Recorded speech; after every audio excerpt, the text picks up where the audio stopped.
Noir, parachat noir, Leyom Rishon. Et les Toledot noirs, Bichaya Patach. Comme c'est écrit, voici la descendance de Noir. Comme il est écrit, Ramer Kulam Tzadikim, L'Olam Mirishu Aretz, Deser Matayim Asiyedeit Parer.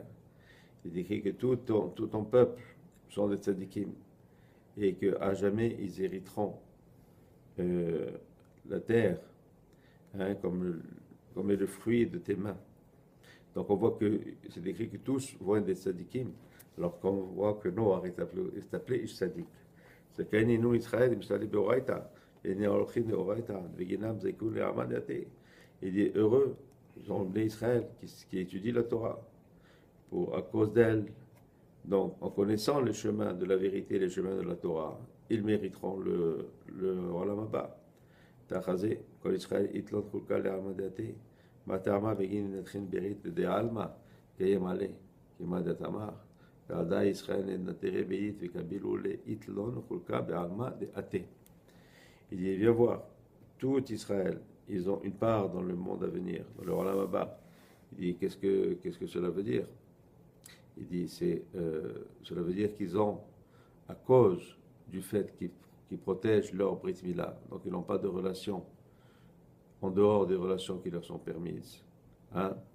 Alors donc, pour cela, ils méritent leur Olam Haba. Et Velorod, Ela Begin Kar, Ikrun Tzadikim, mais pas seulement pour ça, ils sont même appelés des Tzadikim. מכאן ולפינה כל מה דנתיך ברית דעלמא יקרא צדיק ונלן מיוסף בגיד דנתר לברית עלמא זה כך יקרא צדיק ואומר כולם צדיקים לעולם ירשו ארץ. Et on apprend ça de Yosef, parce que Yosef qui a donc fait attention à sa brite pour ne pas avoir des relations qu'il ne devait pas, il a été appelé tzadik. Et c'est pour ça donc que c'est écrit que tout ton peuple sont des tzadikim et qu'à jamais ils mériteront la terre. Maintenant, de quelle terre on parle? On parle de Eretz Ha'elyona, ça veut dire donc le Olam Haba. Rabbi Elazar Patar, Rabbi Elazar donc explique, quand c'est écrit les Toledot noirs, Ish Tzadik, les Toledot noirs, Ish Tzadik. Les Chouchazou beparlot Hashem asher sam shamot ba'aretz. Akira aitema vekumuha, aval lechu chazu ma chazu, kimad atamer chazut kasha u gadli, yehovado de kusha berichu avid gele bnivoa ila ad bninasha. Il dit, il est écrit dans un pasuk,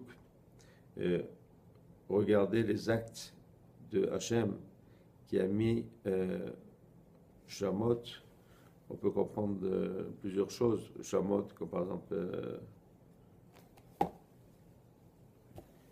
Comment traduire exactement ça en français, mais ici il fait un rapprochement en Shamot et Shemot, donc qui veut dire des noms. Et il s'est écrit aussi Lechu Chazou, et Chazou est un mot araméen, c'est-à-dire allez regarder, où ça devrait être écrit Lechu et Re'u en hébreu, mais là il y a Lechu et Chazou qui est en araméen, c'est un mélange de noms. Pourquoi? Il dit pour expliquer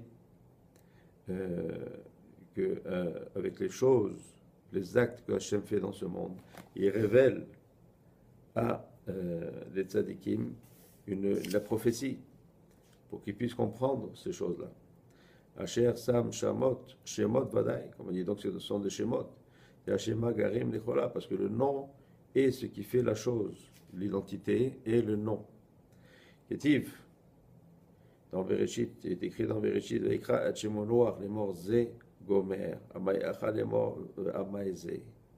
Et là est mort, Daïteta, Migindela, une paracha d'Amida. Il est écrit, Vaikra et Shemo Noah. Il appelait son nom Noah. Il dit, mais le et est en plus, ça devrait être écrit. Vaikra Shemo Noah. Qu'est-ce que donc représente le et? Il dit, donc, et quand il dit les morts représente la malchoute, le féminin. Et Zé, ça représente le tzaddik. Et les deux, donc on parle de Yesod et de malchoute, qui sont toujours ensemble et qui ne se séparent pas. qui sont aussi, si jamais ils se séparent un petit peu, mais ils se remettent ensemble. Amar Israël est mort. Da Arakadisha, Ketiv Acha, Ze Nachamen, ou Urtiv Khatam Ze, Hachem Kivin Lo. Il dit, Rabbi Israël dit, non, ça, on parle de Eretz Israël, qui est donc aussi un remez à la Malchut. Hein? Et c'est pour ça quand on dit Ze, Ze aussi veut dire Yesod, comme quand c'est écrit. Urtiv Khatam Ze, Hachem Kivin Lo. Et on sait que donc la sphère Yesod, c'est là où tout le shofar de toutes les séphirotes viennent, pour finalement être transmise à Malchut, donc de Yesod à Malchut, et de Malchut à nous. C'est qu'Eninu Atzekia, de Hashimim et Hashimot de Guzfan, Ka de Malka, Nave Bishmei Hashimin, Yushave Sheman Be'ahak et Tekiyaot. Heureux le sort des tzadikim, hein, qui sont donc avec le Chotem, le tampon du roi. Ils sont donc inscrits avec son nom. Et lui met leur nom dans la terre. Qu'est-ce qu'il veut dire? Et ça veut dire que le nom de chacun d'entre eux représente vraiment sa véritable nature. Ketiv Vaikra et Shemo Noar. Urtiv Veret Hashem, Veret Hashem, la Ketiv et la et Hashem. Il dit, c'est écrit. Il appelait son nom Et Shemo Noar. Et pourtant, il est écrit Vaikra Shemo Yaakov. C'est pas écrit Vaikra Shemo Et, Vaikra Et Shemo Yaakov. Il dit pourquoi? Il dit parce que les deux sont dans une dimension différente. Il dit, comme c'est écrit aussi, Varé Et Hashem. Et c'est pas écrit Varé Hashem. Et donc le Et, pourquoi? Il dit là, le mot, le Et est un remez à la Shekinah. Ofara Benoir Vaikra Et Shemo Noar. La même chose donc pour Noir, c'est écrit Et. Hein, parce que c'était un remède de la Shekinah, donc on voit que c'est une autre interprétation. Il dit, Vaikra Shemo Yaakov, on sait que Yaakov représente Tiferet, et Tiferet représente Za. Donc il y a Za qui est Yaakov, et Noar, la Malchut. Il regarde la Kshabichu, Mamash Karale, Yaakov, Avalacha, Et, le Kalela Shechinta, et Hi Darga Achara Letata. Et donc, on voit que Noar est une dimension qui est plus basse, puisque Yaakov est Tiferet, et donc Za est Noir, il y a Et représente le Malchut, donc est un degré plus bas que celui de Yaakov. Amen et Amen.